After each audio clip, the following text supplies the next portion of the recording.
I'm sitting back there. Anyone who leans forward, they enter the picture. Quickly, before I want to go to Tony's clip, I mean, Greg, so much of the impact of that sequence is in the recognition that every shot in this format is a subjective shot. It is the audience is the main character.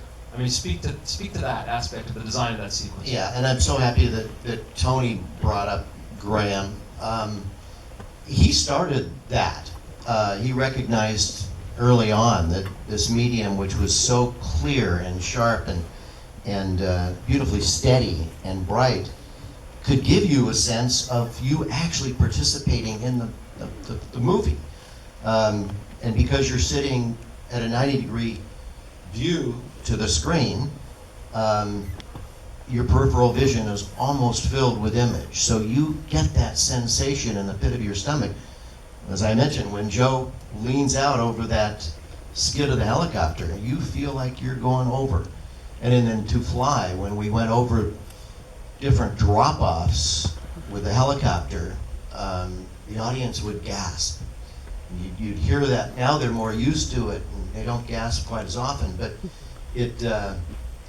that's what really set this medium up and started it and got people to come to these short movies, documentaries, which had never been successful previously.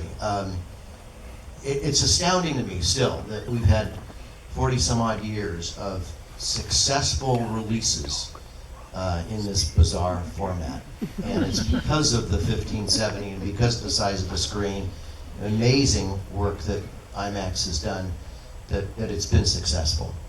I'd like to turn to Tony's clip, Graham's clip, and set this up in a sense that, is this, Tony, then the first time that audiences would have seen space in IMAX? Yes, it is.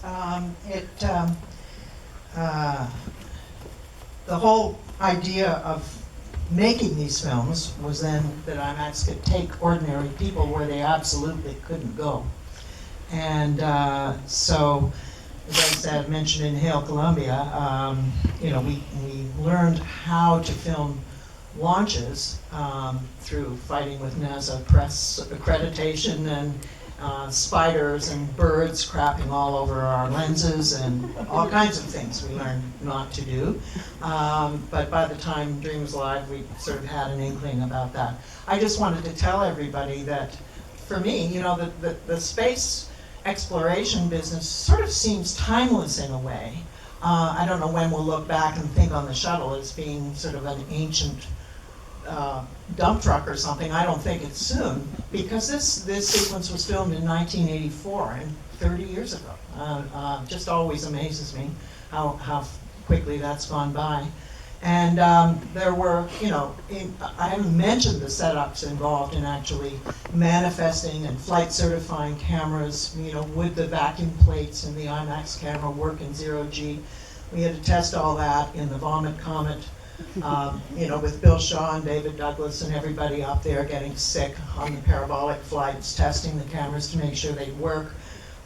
Everything being off-gassed, would it stink and poison the astronauts, all the things that you have to do to fly any hardware in space. And then, on the day, is it going to work? And you only have a short amount. And afterwards, I will tell you a short story about the narrator, but I think we should... Good, let's if we're ready, let's roll to number 2. This is The Dream is Alive.